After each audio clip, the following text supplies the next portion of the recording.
Hi, everybody, and welcome to Dublin Tech Talks. It's Gavin Fox here. On today's show, we have Joe Lennon, who is CTO, co-founder at Workvivo. Workvivo is a Cork-based business that is an employee communication platform that is used by organizations to excite, engage, and connect with their entire companies. It's based on the social network premise, and it's based in a kind of a work environment focused on the work community. Another good part of it, it also provides managers with actionable data to understand their employees more, to improve retention, engagement, and general communication within an organization. Recently went through Series A funding back in May 2020. So it's going to be an interesting story about Joe's story, his journey, and where Workvivo are now and how they've grown. Hope you enjoy. And Joe Lennon, CTO, co-founder of Workvivo, welcome to the show. Thanks, Gavin. Delighted to be on the show. So Workvivo, employee communication, making everybody excited, engaged, and communicated within their company. Do you want to give a bit of background about who Workvivo are, what you're trying to do, and we can go from there? And who you obviously as well. Sure, Gavin. So just starting off with Workvivo. Workvivo is it's an employee communication software platform that's been designed to build natural and meaningful bonds between teams and allowing companies essentially to reach and engage their employees in ways that traditional software tools simply can't. So you can think of it as your intranet, your comms tool, and your employee app all blended into one familiar social experience that people will naturally embrace, offering companies the oversight that they need while giving employees the freedom and flexibility that they desire. So that's essentially what we try to do. My own background, I'm the Chief Technology Officer and co-founder of the company. Started it back in 2017 with my co-founder John Goulding. Myself and John worked for many years together in a company called Core HR, an enterprise payroll and HR software company based down in Cork. I left that company back in 2014 after about 7 years. Went on to take on the CTO role with a company called Versa, a startup company in Cork. I then went on to start my own first company, Subwoofer, which was a music tech startup, which I often refer to as my career midlife crisis, but we can get into that, I'm sure, later if you like. And yeah, after things didn't quite pan out as I would have hoped, I suppose, with Subwoofer, I naively thought I was going to stay at the music business, even though I had no experience in it myself. But after that, John had continued on his career at Core HR. He was chief operating officer there while I was at the company. He went on to take the CEO role after I left, and ultimately guided them through to acquisition. So they were acquired. The company's actually been acquired twice over the past 5 years. So then John subsequently left the company, and we caught up for a coffee. Both of us were in, very different places. John just on the back of an exit and a pretty grueling 12 months of private equity coming in and taking over. I was on the back of a failed startup. So suffice to say, neither of us really had huge appetites for starting a company at that time when we were having that cup of coffee. But we've always had a really strong rapport. And, like by the end of that kind of hour-long conversation, I think the seeds were firmly planted that we were going to go and do something together. So that's kind of how things started. I'm a software engineer. I'm a product guy, techie through and through, total and utter geek. And then, it's... We have a good founding dynamic between myself and John in the company, in that John's very much he's a people person. He's a customer facing, great at sales, great at networking. And, between the two of us, I think we had the ingredients that we needed to start a good company, and thankfully it's kicked on, and, we're doing okay. So, yeah.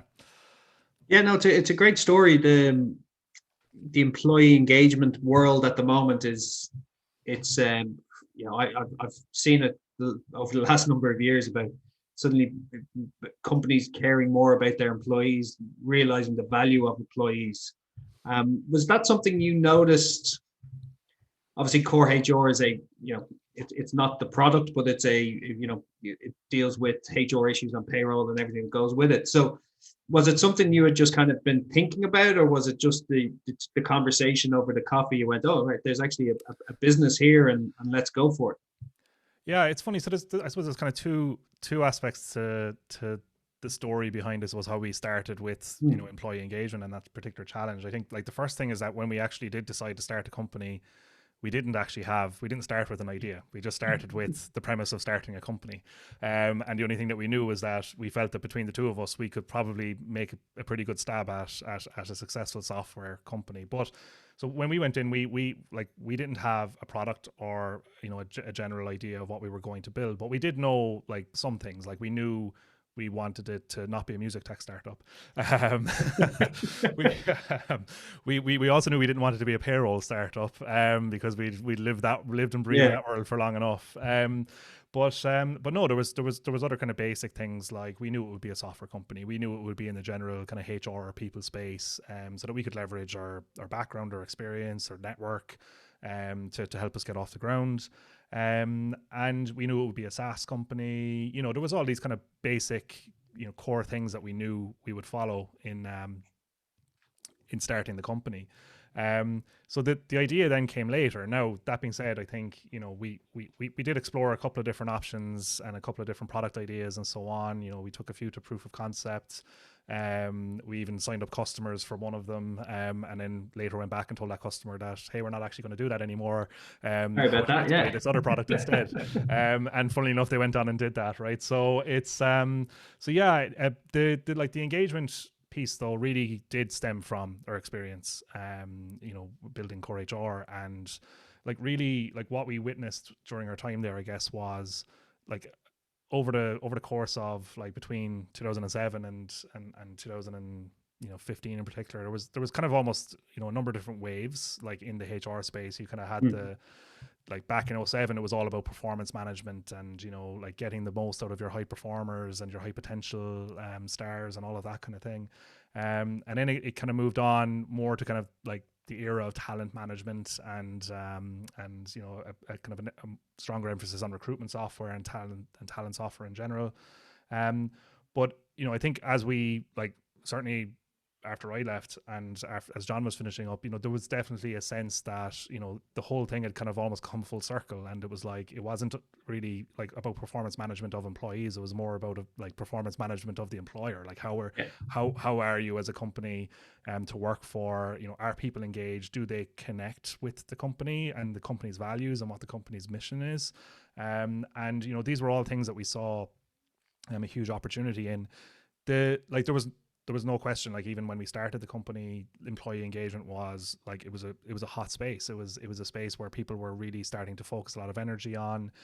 I think you can always tell these things by when you talk to somebody in a large organization and they have a job title that was previously maybe HR manager and now is employee engagement manager, and that there's kind of a strong focus on it. So really what we spent, I suppose, the earliest months of our existence doing was exploring like the market for software in the employee engagement space. We found that there was a number of different tools that somebody working in HR or in engagement specifically had at their disposal, like pulse surveys and analytics and some other tools like that.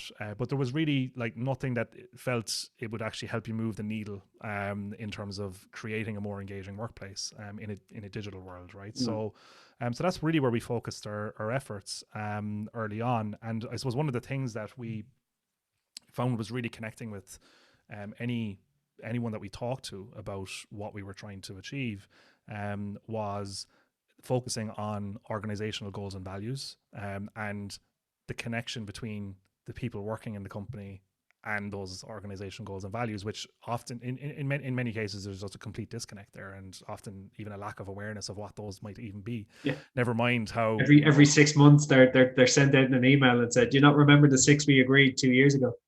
Exactly. I mean, I know John used to even give the example of, he would do a town hall session, as CEO of Core HR, and he'd stand up and he'd, talk about the company's goals and values. And, he used to say you could probably, 2 weeks later go and ask a random person. And it's like, there's probably a, 3 out of 10 chance that they'd actually be able to spell them back to you. Right. So no. And I think like what we really saw was that people like need to feel connected to them by actually feeling like they live and breathe them in what they do, in their work. So we really kind of took that focus from the very start in terms of trying to bridge the gap between people and the goals and values. And ultimately what we ended up building, I mean, it's funny, I mean, today we probably don't really refer to ourselves as an employee engagement platform. We probably would say we're an employee communication platform. And I think that really just kind of came out of like that journey in terms of when we looked at what was missing and, you know, how do we actually connect those two dots. You know, where we saw the gap was around communication. You know, and, you know, we've certainly seen over the last, I think, you know, 15, 16 months, particularly with the pandemic and so on, you know, that there's a lot of different types of communication in an organization. You know, we very much saw the kind of synchronous real-time communication tooling as being pretty much a solved problem with tools like Zoom and Slack and Microsoft Teams and so on. But we felt there was a real gap in the asynchronous messaging. So things like the bigger company message that needs to live a little bit longer and carry a little bit further across the organization. You know, I think everybody's familiar with being in a Slack channel and it just being, you know, being bombarded with messages in real time, and you know, there's nothing that kind of sticks or stays as a lasting message. So, you know, that's kind of where we slotted it in, and yeah, we're kind of gone from there, and yeah, it's been an interesting journey from there. So yeah, what I've seen from it, one of the bits I like, and just even looking at it looks and feels like something you'd use in a daily manner, and that was, I don't know if that was purposely done. I'm guessing so, by somebody in product going, yeah, that I did that. But yeah, it just looked and felt like it was a tool that, like a Twitter, Facebook type stream. You know, it is. Do you think that's one of the core features of it, that it's not something different and people feel like it's just a normal part of the day? Let's check out what's going on. Definitely. I mean, yeah, it was definitely very deliberate that it would feel very familiar to people.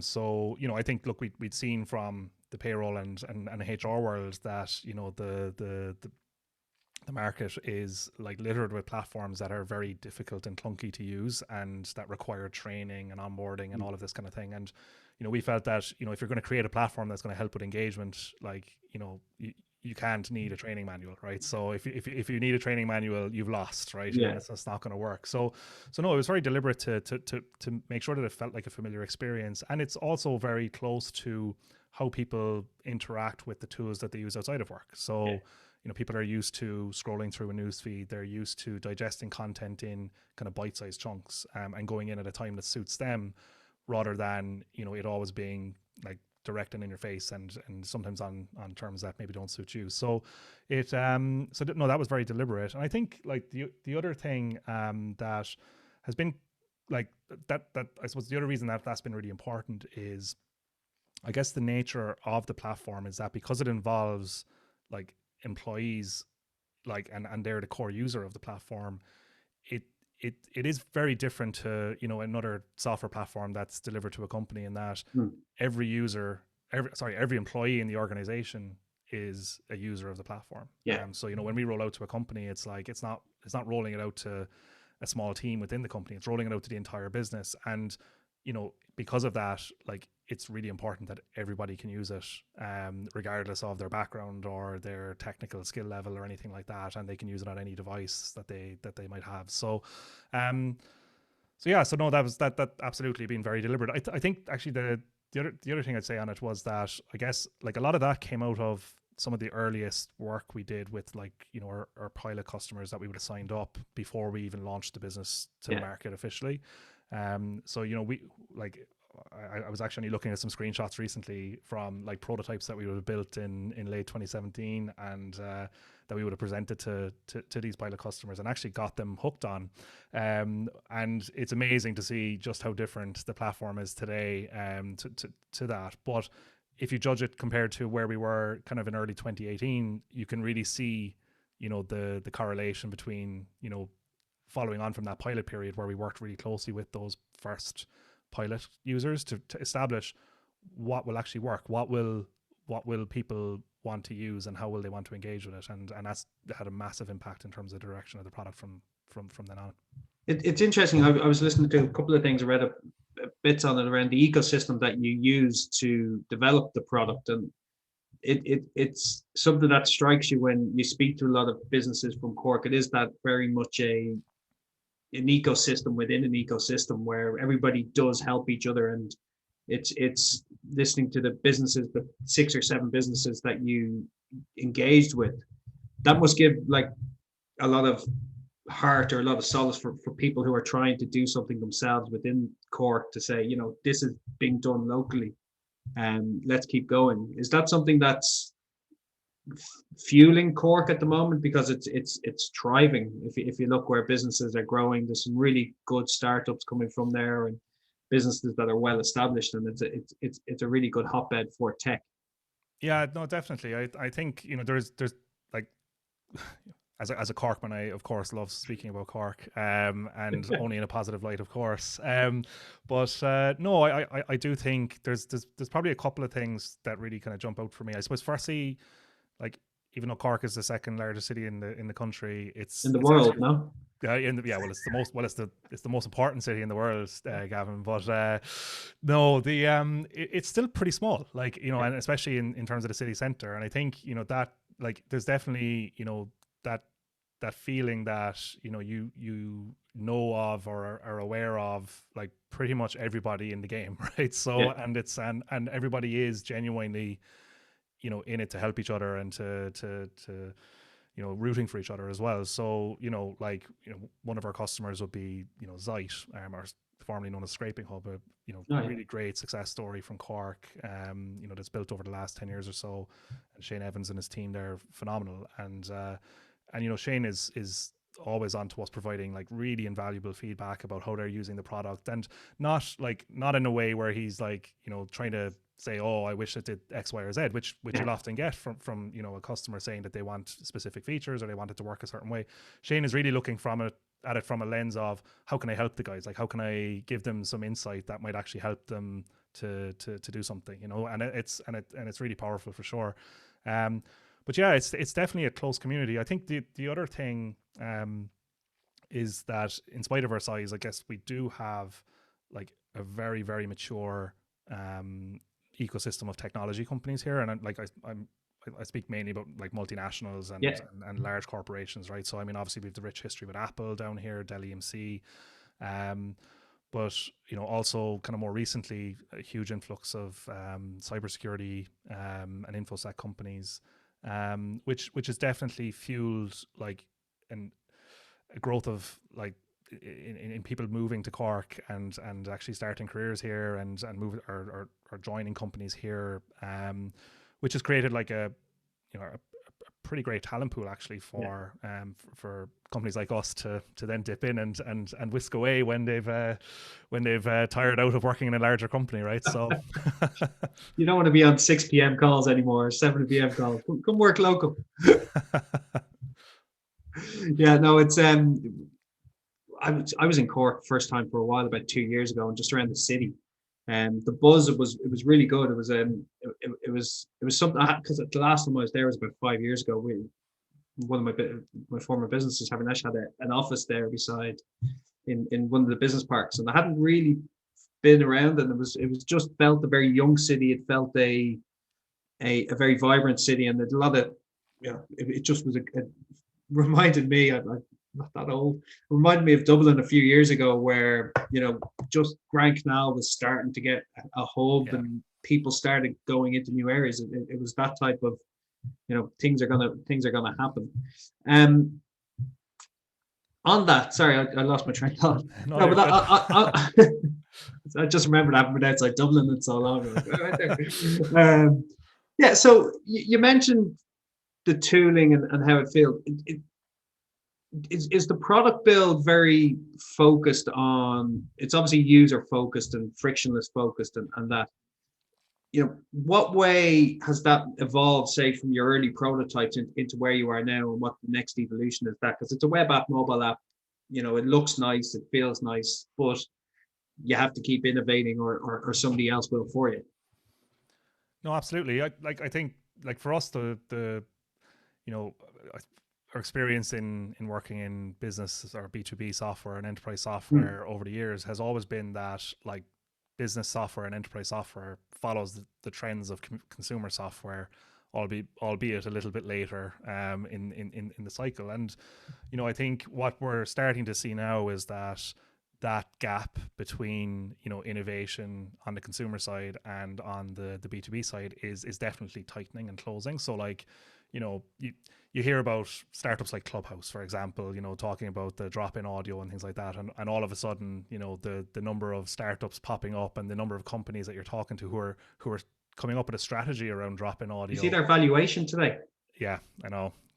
Bonkers. Crazy, absolutely crazy. But yeah, and look, it's all power to them. But I think it'll be interesting to see how it pays out over time. It's yeah, but it's a great. I think it's a really good example of like anytime I'm talking to anybody now, it's like they want to know about, okay, like what's your strategy on drop-in audio and on audio as a comms channel in general and so on, right? So like we and it's funny because like we last year released a podcast feature on the platform because we were seeing a lot of our customers and a lot of prospective customers talking about podcasts as a mechanism for reaching employees. Like typically and traditionally, I guess podcasts have been primarily outward focused in terms of being used as a marketing tool for customers, but in large organizations, like podcasts have become a medium, although they've been around for like donkey's years now. At this stage, it's like it does feel like over the last kind of 2 years or 3 years that there's been almost a resurgence in podcasts as a medium, and companies are starting to leverage that to reach employees in new ways that that people working in companies are engaging with other content, right? So yeah, it's we're seeing really good companies like and even companies you wouldn't expect, so like obviously you've got the likes of tech companies, and I know even the likes of Voxpro down in Cork were they were doing an internal podcast years ago, but like even some kind of more traditional companies, like we'd have a customer who's an engineering company with a global network of employees, most of them deskless, and working on site locations, and they started their own internal employee focused podcast because they were finding that there was a real interest in it from their employee base. So yeah, it's things like that. And I think, as I said, like what we strive to do is ensure that when we do start to see any kind of innovation happening in the consumer space, we're immediately thinking about, okay, well, like what does that mean for the enterprise? What does that mean for the B2B context? And is there value there that we should be exploring and looking at, as well as obviously looking at ways of innovating for ourselves and all of that as well, right? But and I'm guessing the innovation kind of hasn't stopped, especially the last kind of 12-18 months, where I'm guessing it's been, you've gone, the business isn't that old, but the half of the business you haven't been in the office technically, but did that spur a lot of innovation where real-time users, I'm guessing it spiked with a lot of companies pushing people to engagement tools or in communication tools? Was there fail fast, all that kind of stuff the last 2 years about pushing out features because they were on demand, and voice obviously been one of them, but just in general the last kind of 12 months probably been fanatic? Yeah, no, definitely. And I think like what's been interesting has been how like it's kind of, there's almost been like different like cycles of how companies have been like adapting to the changing nature of their workforce through the pandemic. And definitely early on we saw a bit of a rush of, we just need tools, like give us all the tools, because we've got no office anymore, everybody's all over the place and we don't know how to reach them, so just give us all the tools. And then there was a kind of a realization that, okay, we've got all these tools, but like sometimes they're not always creating a better work environment. And it's like, there was, I think, definitely towards the end of last year, like a lot of conversations I was having with people, there was almost a collective feeling of like just burnout from being always on. And like even not even through like companies putting pressure on people to work late or anything like that, it's just purely from, they've got Slack on their phone, they have Zoom on their phone, and they can just join at any time, and they're always just checking in to see what's going on. And it's so we definitely saw like a bit of I think especially on the synchronous and the real time side of things, there's a little bit of a backlash on, like people almost having a fear of that kind of swoosh notification sound that they've got a new message that they need to look at. And I think that that fit quite well with what we were trying to achieve, because like we weren't trying to, distract people or take people away from what they were doing. Like we were trying to create a place that you could go to be informed about what was happening across the company, and to be in the know about, any developments or any good news that people are sharing, and positivity and so on, without having to feel like you always need to go in and check in. It's like it's very much on your own terms, and I think that message has really resonated with people, that it's not always about being always on and so on, right? So but then I mean, yeah, like in terms of like innovating in response to excuse me, the growth and all of that kind of thing, absolutely. I mean, we were seeing a lot of demand last year for the ability to live stream within the platform. So okay. Sorry. Yeah, no, interesting. I never even Yeah, thought of no, live and streaming. I think when like companies have, they've looked at the tools that they would have used previously to kind of get messages out there and to keep people in the know, and it's like town halls and meetings and so on. And it's like you can do them on Zoom and things like that, but it's there's almost another aspect to it that we found a lot of companies wanted to do, the concept of an informal update from the CEO or from a leader or from anybody, to take people through what's going on, and give some insight into their day and where we are on our goals and our values and so on. So live, like we added live streaming capabilities to our platform last year, very much in response to that demand. And yeah, as I said, we're like we definitely are evolving the product as time goes on, and part of it's in response to demand, but a lot of it is in response to how we see people, like how their use of the product changes over time, and what they kind of levitate towards based on new releases and so on. So Interesting. Couple of things. I caught my ear in one of your articles that I was looking at, and it was building a sustainable startup was something that you were pretty passionate about doing with Workvivo. Is it? You don't hear that much, especially in technology. That's obviously come from your past and what you wanted to do. Did that set you up, do you think, for a better business in essence? Like you were more focused on the revenue generating side, client first, getting the sales in, I'm guessing early, and building product that way. Is that, you just don't hear it that much about, caring about revenue. I know one startup in Dublin, pretty big at this stage, didn't care about revenues. I don't know if they still do. And are, pretty big on Stephen's Green. Yeah, no, and I think, look, even going back to my experience with my first startup, it was very much a high growth kind of mentality right out the gate. Before we'd put a euro in the bank, like we were telling investors that we were going to put 30 million euros in the bank. It was like just classic, like getting 100 steps ahead of yourself, thinking that you're going to change the world. And it's like, that's, I think, look, to be fair, like some people are really successful at using that model to build a company, and I think, like especially with the way things are right now in terms of like the investment opportunity that people have with, if you want to start a company and you want to go and raise investment and not worry about revenue for a while, that's like, it's you can do that, right? Yeah. It's there's plenty of capital out there to support that.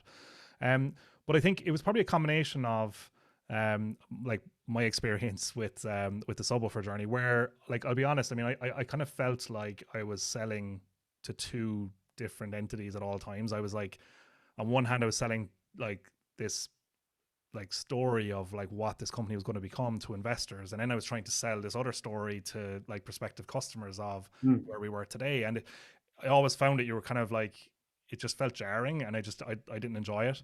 And then the other thing, I guess, is our background, and like in Core HR, like Core HR was a family run business for many years, and it was a profitable business like since inception. So like there's almost an element of that, I guess, in both myself and John's experience, where we saw that kind of growth model where you build on top of revenue and customers and bringing those in, and and if you can do that to a certain level, then you have a decision to make later on around, okay, do we take investment on, and do we pour petrol on the fire and try and grow this thing faster.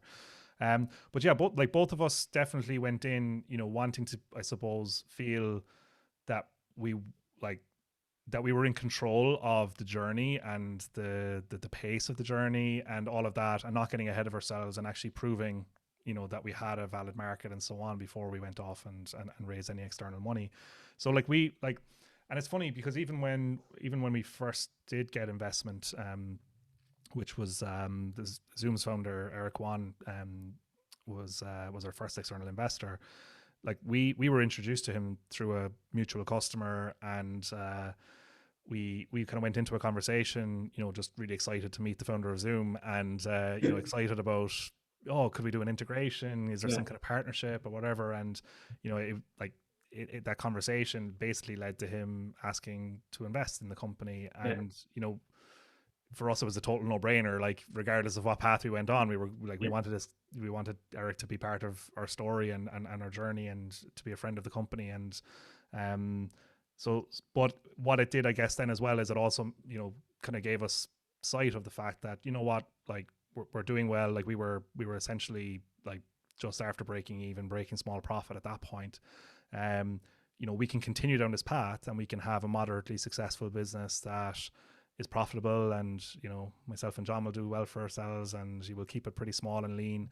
Or like, do we want to go and take it up a notch? And I think I've had this conversation with a few people before, but like for me, I think founders like have probably a number of startups in them, but I think everybody has kind of one startup that has like a huge potential, right? And it's like, and for me, like it was very clear that like Workvivo is that startup, and it would be crazy for us not to try and take it to its maximum potential. So it was almost like a people sometimes don't believe us when we say it. Like it was almost like a level-headed decision that we're going to go and we're going to take investment now. But yeah, I think, sorry, Gavin, just to round out on your point, I mean, I certainly feel that we've been able to make better decisions along the way, because we've always felt in control, and we've always felt like we were driving the agenda. And I think, that's been a really important part of us kind of getting to where we are right now. So. Yeah, and that's what I was just going to say. That must have allowed you to be a lot more authentic internally about what you're doing and why. If you're adding a new feature and you're adding in a new two teams or something like that, it's a business decision. We need 16 people in here to build out a product. And when this launches in 6-12 months, we'll see the revenue factors of that. And if we can add more people, great. If we can't, we'll have to look at what happened and what went wrong. Yeah, exactly. I'm guessing that allows your employees to believe the journey you're going on a lot more. No, definitely. And it's funny actually, because we crossed the 50 threshold of employees there recently, and we actually had 5 people start on Tuesday this week. And I was talking to one of the people who started, and it was the morning after we had a session where we have a weekly all hands essentially, where we just talk through every aspect of the company. So it's like 45 minutes. Somebody comes on from every part of the business and gives an update in terms of like the good, the bad, and the ugly, like what's going on. And one of the people who started was like, wow, like it's just so transparent. Like they're, they know what sales motion we have, they know marketing, like they know everything that's happening in the company. And I think like that's been very deliberate on our part. Like, from our perspective, it's, if people are informed and people know what's happening, then they're like better prepared to do their job effectively and more autonomously. Like we're not big believers in, having tiers and layers of management structure and so on. It's like, if you bring good people in and you empower them, then they'll turn out good results, right? So it's so yeah, no, I think it's definitely it's helped us to foster, I think, a really good culture where it is very real, you know, and it's Yeah. and as I said, it's the good, the bad, the ugly. You know, we're very upfront with people in terms of like, you know, anything the good that's happening, but also with the challenges that we face, and I think that's really important. Something I'm actually quite passionate about when you mentioned onboarding. How was that for how many people have you onboarded in the last 12 months? And that must have been interesting, or 18 months. Yeah, it's been I'd say it's creeping up to 40 now. You know, so when we left the office, I suppose before the pandemic, I think we had 14 people in the company, and you know we're well over 50 now. So it's yeah, it's been different, but I think like one of the things, like I think there's a lot of things kind of worked in our favor with it with regards to, we started a company in 2017, so like we were like cloud digital native, Yeah. like right out the gate, right? So like it wasn't like we had networks and Especially you IT don't even know and what a server looks like in that business. yeah, you know, like we don't have a phone system, you know, like there's like, you know, that kind of stuff, right, that we would miss Yeah. you know, by going remote. Like really it was just a case of, I still remember to this day, like saying to one of the engineering team, you know, would you mind bringing your laptop home tonight just in case, you know, like we're not back in the office? And he was laughing at me. And 2 weeks later, sure enough, you know, I was like, well, we're actually not going to be going back to the office for a while. Take your screen as well. Uh-huh.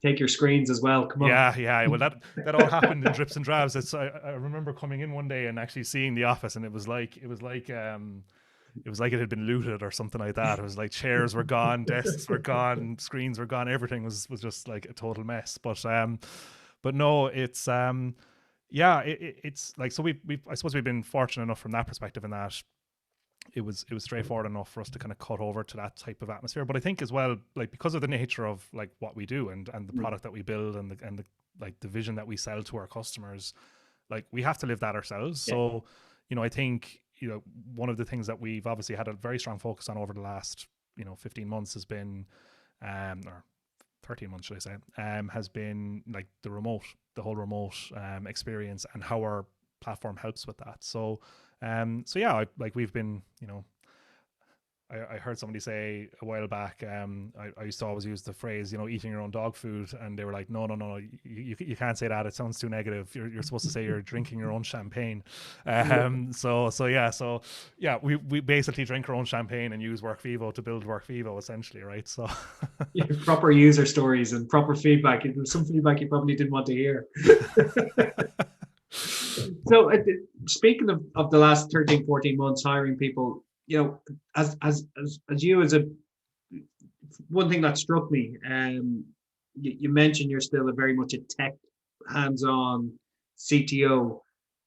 That doesn't usually bode well to a leadership capacity, where a lot of people I would know in that capacity just like to be involved in the day-to-day heads down type environment, where you clearly have to be heads up and, you know, wanting to be heads down. How is that push and pull for your own self kind of worked over the last couple of years, and then probably the last 12 months has accelerated the leadership aspects of that, I'm guessing?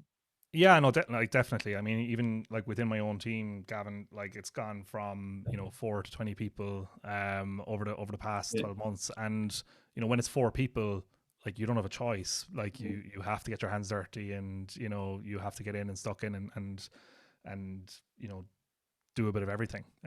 You know, so and but no, I mean, definitely it's like, I'd be lying if I said that it was like it was an easy kind of pathway, right? But it's yeah, I was laughing recently with somebody saying like that, you know, I was hanging up my boots on the coding side of things, and you know, I wasn't going to be taking on any new projects. And you know, they were laughing firstly because, you know, like they couldn't wait to get rid of me because you know, classic CTO who like doesn't have time to do something but still thinks that they have time to do something. Yeah, I could do 20 hours. That's grand. Yeah, of course. Yeah. Your wife going, no, you can't. So holding everything up on the one hand, and then they were laughing at me because they knew, like, you know, there's no way I'm going to completely jump out, right? But it's no, I think it's look, it's important for me to like make sure that I'm focused on the right challenges as well, right? And I mean, like, I suppose it's kind of interesting, and I think like what you said is like, I think you see it with technical co-founders a lot, right? Because like I am passionate about technology, I'm passionate about coding, like I love being in the weeds, I love being in the thick of it, and it can be hard to step away, but sometimes that's exactly what you need to do, right, in order to be able to actually grow the business. So like, we've hired a really strong kind of leadership team recently. As I said, my own team has grown significantly larger, and I've become more of a hindrance than a help in many cases. So, it's like my role is evolving and changing, and yeah, I'm happy with that. It's like I have other ways of scratching that itch, I suppose, in terms of just keeping myself in tune with tech without causing any problems internally at the same time, right? So yeah, I keep myself busy with projects and so on, so that I can kind of scratch that itch outside of the day-to-day stuff. I'll let you go in a couple of minutes. Last couple of questions. You mentioned hiring. How have you found hiring now? Are you looking further afield? Is remote now more of an option? Do you feel there's a better candidate pool, or do you feel there's still a bit of a kind of a pool tightening, or what way have you kind of found it? You've done well, obviously. You've hired about 40 people, but yeah, it's been interesting, because I think, like, absolutely, I mean, we've definitely expanded like our searches. I mean, we've like within our own team, like we have people obviously all over Ireland now. So like, when we left, it would have been primarily Cork based, but like we've people in Kerry, we've people in Waterford and Dublin, we've an engineer in Portugal. We've some guys who work with us in Poland as well. So like it has dispersed geographically, for sure. Like on the wider company level, like we've been hiring in the US as well. So we have people up in California and Texas and Boston, all over the place. So like remote has been a real enabler from that perspective in many ways. But like that being said, I think there's also been like we're still relatively small, and we've been able to, a lot of the people who we brought in are people we know and people who we've worked with before, and we've been, we haven't quite exhausted that network yet, I don't think, so it's really kind of a mix of that, as well as being open to remote and to people who aren't in, who are never going to work in this office, so yeah. And yeah, I think it's worked well for us, And would you have said you would have went remote so quickly, or has it just been you just had to embrace it and go, this is now going to be normal? Because what I'm seeing in Dublin, or even some of our clients outside Dublin, is it's more actually outside Dublin. They're more than happy to now be remote first, very happily. Where actually, ironically, a lot of Dublin clients are kind of saying, well, we'll still want 2 or 3 days in the office when everything gets back, and maybe even 4 or 5 days. So I don't know if it's a thing from outside Dublin. Dublin people, businesses still been quite like, we're still a business, they're an office-based business, while people outside are going, oh, we can get all this talent now from anywhere and just embrace it. Yeah, it's an interesting one. I think like for us, like we didn't start the company as a remote first company. Like, I mean, like I mentioned Zeit earlier on, like they started as a remote first company. I know like a good friend of mine, Connor Murphy, is starting his company Bridge at the moment. Like he's doing that complete. Like I think he tweeted this morning how like he hasn't met 16 out of 18 of his team, right? And it's Shopify, the other type that are completely remote. Yeah, and I think I think it's definitely been different for us in that, like, so we didn't set out to build a 100% remote company, but I think we did always know that we would expand like internationally. So like we always knew we were probably going to end up opening an office in the US and hiring people in different countries and so on. So like I think like for us, we really enjoyed the kind of the early years of like all like being in the same location and working in that kind of close-knit office environment, and I think that was like really, really helpful for us in the way that we were working to get off the ground. But I think going forward, I mean, like we survey the team regularly to see what people want to do, and yeah, it's definitely a mix. It's people like, and I think that's probably true in most places, is that people they like the flexibility of it, but they do want the option of being able to go to the office. I think it's almost like the reverse of before, where sometimes like going to the office can be a little bit of an escape, from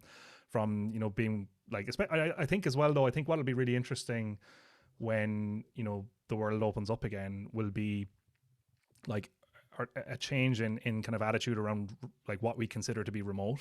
Like remote right now is work from home, right? But like remote isn't always work from home. Like remote can mean working in a co-working space, or it can mean, you know, having an office that nobody else is in, and it's just, you know, it's a private office somewhere. So it's, or it could mean working in coffee shops or hotels, or, you know, the things that people used to do before. So I think it'll be really interesting to see, like, once things do open up again, like what people actually want to do at that point. But I mean, certainly from our perspective, like we don't have any, like we haven't, we were running out of office space when we, you know, when we went into the pandemic, and we haven't gone and found any new office space since, right? So like we don't have any plans of like bringing everybody full time back to the office or anything like that. As I said, like so many of the people that we've hired are like not in Cork anyway, so like they're not going to be working here. So yeah, I think there's a real value on the hub idea, and I don't know why more businesses aren't looking at that. Like you can hire 3 or 4 people, say in Kerry, and create a hub there, Donegal, yeah, and have a work kind of environment, because that's the one thing I see a lot of business myself as well, the interaction with other colleagues, and just trying to create that thing that you have as a business, and the fun part of the job, and not coming into your office every day, working and closing the door and then going home. Like that's your job, unfortunately, but it's not the fun part. It's not having the interactions. So I personally think the hub idea, where you know, where people can just go to somewhere, and that they can leave their office in Mullingar and go to somewhere, you know, and be a part of Workvivo or wherever. I personally think that's a great idea, and that's cheaper, right? Cheaper than hiring a larger office anyway. Absolutely. And I think, you know, the kind of the concept of the co-working space and hubs where like companies can, you know, work alongside other companies and have access to space and access to facilities and things like that without having to, you know, make capital investment in office space and so on, right? It's like, I think that like we saw an element of that, I think, before the pandemic, but I do think when we kind of get back into a situation where people can get out again, I do think that they'll become like very, very important, because I think there's going to be a lot of companies who are just like us, who like don't actually have the space. Yeah. And plus all, you know, they've been hiring like crazy during the pandemic, and they don't, like, the people are all over the place. So, but I think what'll be really interesting is, I think, you know, a lot of the times you look at co-working spaces and it's kind of very, like, I know some companies do have based out of those, like, traditionally, but I think a lot of people have done it kind of on an individual basis as well, where you decide, oh, I want a hot desk, you know, I want to pay for a flexible office in one of these locations. Whereas I think what we'll start to see is a lot of that being driven more by companies, where companies like need, you know, we need a minimum of 4 desks in this location, you know, for a year, like, you know, and kind of go long term, which will hopefully improve like the financial prospects for, you know, places like Republic of Work and Cork and Dogpatch, and, you know, all of these locations, which are fantastic facilities. And, you know, I think we'll hopefully see more of them pop up as well.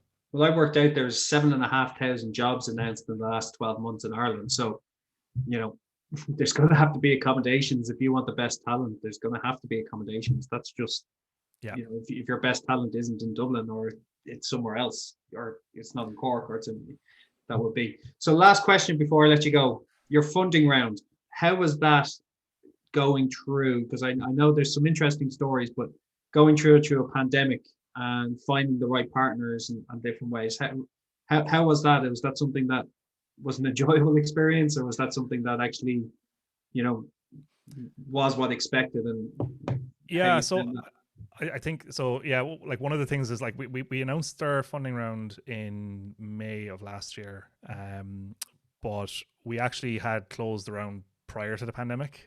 So we were on the brink of announcing, and then, you know, the newspapers were filled with headlines around, you know, COVID and the world shutting down, and, you know, we felt it wasn't probably the right time to be telling the world that, you know, you just put 15 million euros in the bank, right? So so we held off on announcing it essentially at that point, but I think it was good anyway, because, like, you know, we were trying to figure out ourselves in terms of, like, what does all this mean for us? Like, we were kind of in this weird situation where it was like an opportunity, but we didn't want to be opportunistic. And, you know, at the same time, like, there was a real need there that we were, you know, well placed to service, as well as, you know, like, all of our own plans in terms of, like, you know, as I said, going on the hunt for office space and how we were going to grow the team, like all of that had to change, right? So yeah, it was it kind of gave us a bit of time to kind of take stock and actually figure out what we wanted to do in terms of like deploying that investment. But yeah, so yeah, we didn't raise like during the pandemic. We had a whole deal done and dusted in February, but so yeah, so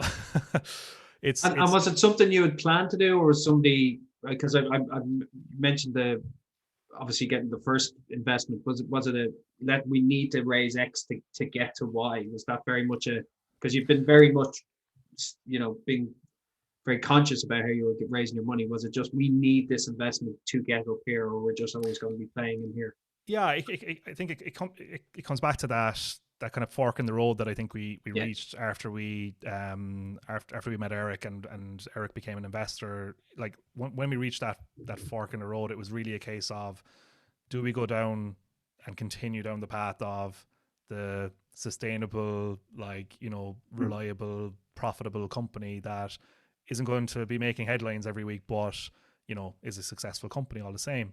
Or do we go down this other path where, the opportunity is orders of magnitude larger, but requires, investment, and it requires an injection of like capital to inject speed and pace. And I think, for us, like we saw that like the level of growth that was there in the market and the opportunity that was there, like it was obvious to us that like, if we were going to go, like now was the time to go, right? And now is the time to do it. So yeah, it just felt like the timing was right. I think, as I said earlier, like when we set out to start the business, we certainly didn't say, yeah, we're going to, build to profitability and then go and raise money. Like it was, we'll this is how we're going to build the company as a sustainable, profitable company.